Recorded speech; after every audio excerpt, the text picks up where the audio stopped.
നമ്മളൊരു front flat mate എൻ്റെ YouTube video ഒക്കെ കണ്ടിട്ട് എൻ്റെ ചാനൽ കളർ ആയിക്കോട്ടെ എന്ന് പറഞ്ഞിട്ട് ഗിഫ്റ്റ് ചെയ്തതാണ് ഈ ഒരു പാത്രം.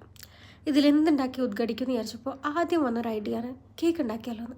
സത്യത്തിൽ കുറേ കാലമായി കേക്ക് ഉണ്ടാക്കിയിട്ട്. അപ്പോൾ ഇന്ന് കേക്ക് തന്നെ. അപ്പം ഒരു ബൗളിലേക്ക് 2 മുട്ട പൊട്ടിച്ച് ഒഴിച്ച് കൊടുത്തിട്ടുണ്ട്. ഇതിലേക്ക് കുറച്ചായിട്ട് പഞ്ചസാരയും കൂടെ ചേർത്ത് കൊടുക്കുക. എന്നിട്ട് നന്നായിട്ടൊന്ന് ബീറ്റ് ചെയ്തെടുക്കുക. ഏകദേശം പതിഞ്ഞ് ഈ ഒരു ലെവലിൽ എത്തുന്ന സമയത്ത് നിർത്താം. ഇനി ഇതിലേക്ക് ഒരു 1/2 കപ്പ് തന്നെ റവയാണ് ഞാൻ ചേർത്ത് കൊടുക്കണേ.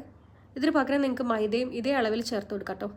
മൈദ ബഹിഷ്കരണത്തിൻ്റെ ഭാഗമായിട്ടാണ് നമ്മൾ ഇത്തവണ റവ എടുത്തിട്ടുള്ളത്. ഇതിലേക്ക് കുറച്ച് ബേക്കിംഗ് പൗഡറും ഫ്ലേവറിനായിട്ട് കുറച്ച് നെയ്യും കൂടെ ചേർത്ത് കൊടുക്കുന്നുണ്ട്. എക്സ്ട്രാ ഏലക്കായോ വനില എസൻസോ ഒന്നും ചേർത്തിട്ടില്ല കേട്ടോ. ഇതുപോലെ ഈ ഒരു പാത്രത്തിലേക്ക് മാറ്റുക, അടച്ച് വയ്ക്കുക.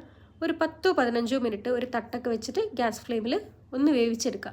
ഇത്രയേ ഉള്ളൂ, നമ്മളെ കേക്ക് റെഡി ആയിട്ടുണ്ട്. നല്ല അടിപൊളിയായിരുന്നു. എല്ലാവരും ട്രൈ ചെയ്ത് നോക്കാം കേട്ടോ.